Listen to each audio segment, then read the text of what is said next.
যখন চার মহাদেশ ওমর রাদিয়াল্লাহু তাআলা আনহুর পায়ের নিচে, তো আশারায়ে মুবাশশারার ভিতরে 6 জন বসছেন। আলী রাদিয়াল্লাহু তাআলা আনহুও ছিলেন মশওয়ারার জন্য। তো জিজ্ঞাসা করছে আলী রাদিয়াল্লাহু তাআলা আনহু, কি মশওয়ারা করবে তোমরা? বলছে 4 মহাদেশ আমিরুল মুমিনিনের পায়ের নিচে, সারা দুনিয়ার থেকে প্রতিনিধিরা আসে, উনি যদি একটু কাপড়টা চেঞ্জ করত, কাপড়টা যদি একটু ভালো করত। তো বলছে দ্বিতীয়, সারা দুনিয়ার লোকগুলা আসে ওনার কাছে, উনি যদি বসার বিছনাটা একটু সুন্দর করত। তো বলছে তৃতীয় বলো, সারা দুনিয়ার বড় বড় উফুদ প্রতিনিধিরা ওনার সাথে খাইতে বসে, উনি যদি রুটিটারে মোটার থেকে একটু পাতলা করত। ওনার রুটি তো কেউ খাইতে পারে না।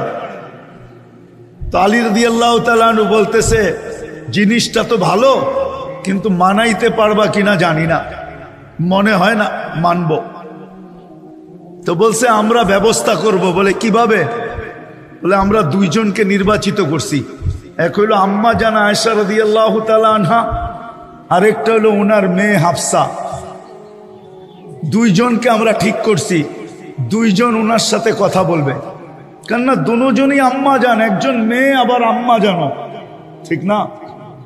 হ্যাঁ, উম্মাহাতুল মুমিনিন। আর আয়েশা রাদিয়াল্লাহু তাআলা আনহার তো জুরি হয় না। তো বলছে মুতাকাল্লিম কে হবে? আম্মা জান আয়েশা হবে। তো 2 জন গেছে, যা বলছে আমিরুল মুমিনিন অভয় দিলে একটা কথা বলতে পারি। বলছে কি?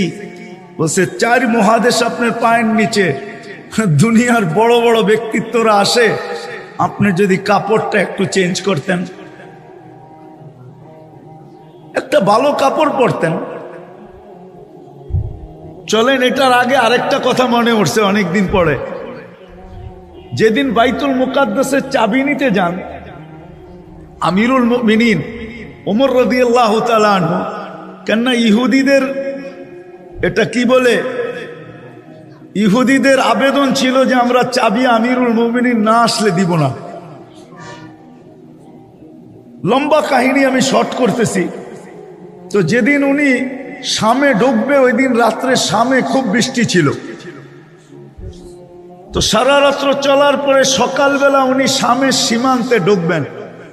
আবু উবায়দা রাদিয়াল্লাহু তাআলা আনহু স্বাধীন করছিলেন ফিলিস্তিন। তো উনি সীমান্তে এসে অপেক্ষা করতেছিলেন। তো সকালবেলা পালা ছিল গোলাম